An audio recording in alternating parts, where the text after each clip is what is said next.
আসসালামু আলাইকুম প্রিয় দর্শক, আজকে আমরা আপনাদের সামনে তুলে ধরব এক বিস্ময়কর ঘটনা, যেখানে এক রহস্যময় চোর ধরা পড়ল, কিন্তু শেষমেশ সে এমন একটি গোপন রহস্য ফাঁস করল যা আমাদের সবাইকে জানতে হবে।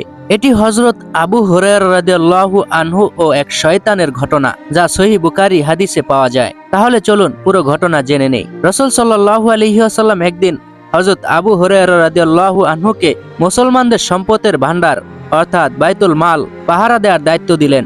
রাত গভীর হতে থাকলো। এমন সময় আবু হুরায়রা রাদিয়াল্লাহু আনহু দেখতে পেলেন এক অজ্ঞাত ব্যক্তি এসে খাদ্য চুরি করছে। তিনি দ্রুত তাকে ধরে ফেললেন এবং বললেন, আমি তোমাকে রাসূল সাল্লাল্লাহু আলাইহি ওয়াসাল্লামের কাছে নিয়ে যাব। তখন সেই চোর কাঁদতে কাঁদতে অনুরোধ করলো, দয়া করুন, আমার পরিবার খুব গরিব, আমি আর চুরি করব না, আমাকে ছেড়ে দিন।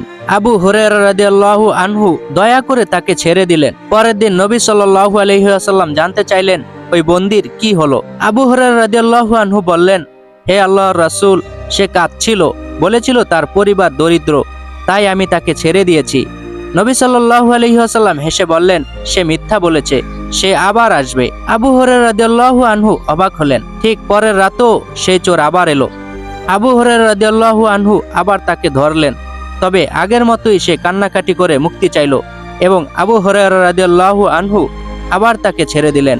সকালে নবী সাল্লাল্লাহু আলাইহি ওয়াসাল্লাম বললেন, সেই মিথ্যা বলেছে, সে আবার আসবে। তৃতীয় রাতও একই ঘটনা ঘটল। এবার আবু হুরায়রা রাদিয়াল্লাহু আনহু দৃঢ় সিদ্ধান্ত নিলেন, আর নয়। যেইমাত্র চোর আবার এলো, আবু হুরায়রা রাদিয়াল্লাহু আনহু শক্তভাবে তাকে ধরে বললেন, এইবার তোকে কোনোভাবেই ছাড়বো না, তোমাকে রাসূল সাল্লাল্লাহু আলাইহি ওয়াসাল্লামের কাছে নিয়ে যাব। এবার সেই ব্যক্তি বলল, আমি যদি তোমাকে এমন কিছু শিখিয়ে দেই যা তোমার উপকারে আসবে, তাহলে কি আমাকে ছেড়ে দেবে? আবু হুরায়রা রাদিয়াল্লাহু আনহু বললেন, কি শিখাবে? চোর বলল, যখন তুমি রাতে ঘুমাতে যাবে তখন আয়াতুল কুরসি পড়ো, তাহলে আল্লাহ তাআলা তোমার জন্য এক পাহারাদার নিযুক্ত করবেন, আর সকাল পর্যন্ত কোনো শয়তান তোমার কাছে আসতে পারবে না। আবু হুরায়রা রাদিয়াল্লাহু আনহু অবাক হলেন। তিনি সেই চোরকে ছেড়ে দিলেন। আবু হুরায়রা রাদিয়াল্লাহু আনহু নবী সাল্লাল্লাহু আলাইহি ওয়াসাল্লামের কাছে ছুটে এলেন। তিনি বললেন, হে আল্লাহর রাসূল, সে আমাকে বলেছে রাতে ঘুমানোর আগে আয়াতুল কুরসি পড়লে শয়তান আমাদের কাছে আসতে পারবে না। রাসূলুল্লাহ সাল্লাল্লাহু আলাইহি ওয়াসাল্লাম হেসে বললেন, সে এইবার সত্যি বলেছে, যদিও সে মিথ্যাবাদী। তুমি কি জানো, তোমার সাথে যে কথা বলেছে সে আসলে এক শয়তান ছিল। তাই আমাদের উচিত প্রতি রাতে আয়াতুল কুরসি পড়া। ভিডিওটি ভালো লাগলে চ্যানেলটি সাবস্ক্রাইব করুন এবং ভিডিওটি শেয়ার করে দিন।